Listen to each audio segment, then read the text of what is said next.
Hello everyone. In this video, I will show you how to confirm payment on PayPal goods and services.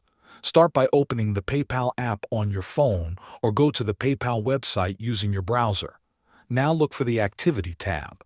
This is usually located at the top of the screen on the website or at the bottom in the mobile app. Tap or click on Activity to open a list of your recent transactions. Here, you will see all payments you have sent and received. Scroll through the list and find the payment related to the item or service you purchased.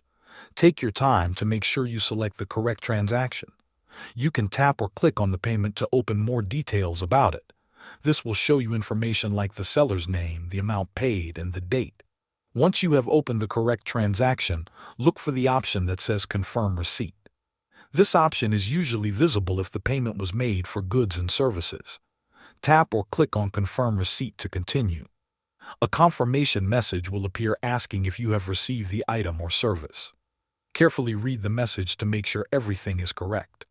Then click or tap Yes to confirm that you have received your order. Thanks for watching.